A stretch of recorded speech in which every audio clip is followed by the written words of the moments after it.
পুরসভা কি ভাবছে, মানে সেগুলো পৌরসভায় যখন বসবো তখন বলবো। এখন তো এখানে রেস্কিউ করতে এসেছি। পরিস্থিতি যদি বলা যায় সর্বাঙ্গীনভাবে তাহলে কি অবস্থা?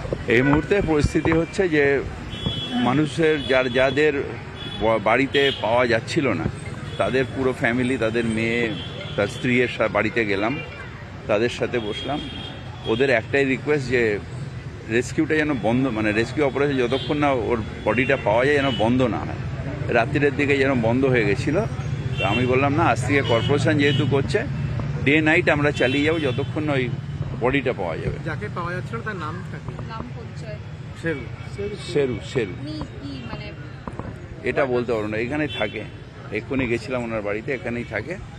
কিন্তু ফ্যামিলি নিশ্চিতভাবে জানে তো যে বেঁচে নেই, কিন্তু যতক্ষণ না পাওয়া যায় ততক্ষণ তো একটা উদ্বিগ্ন আছে। সেই জন্য আমি ওনার স্ত্রী, মেয়ে, ছেলে সবার কাছে গেছিলাম।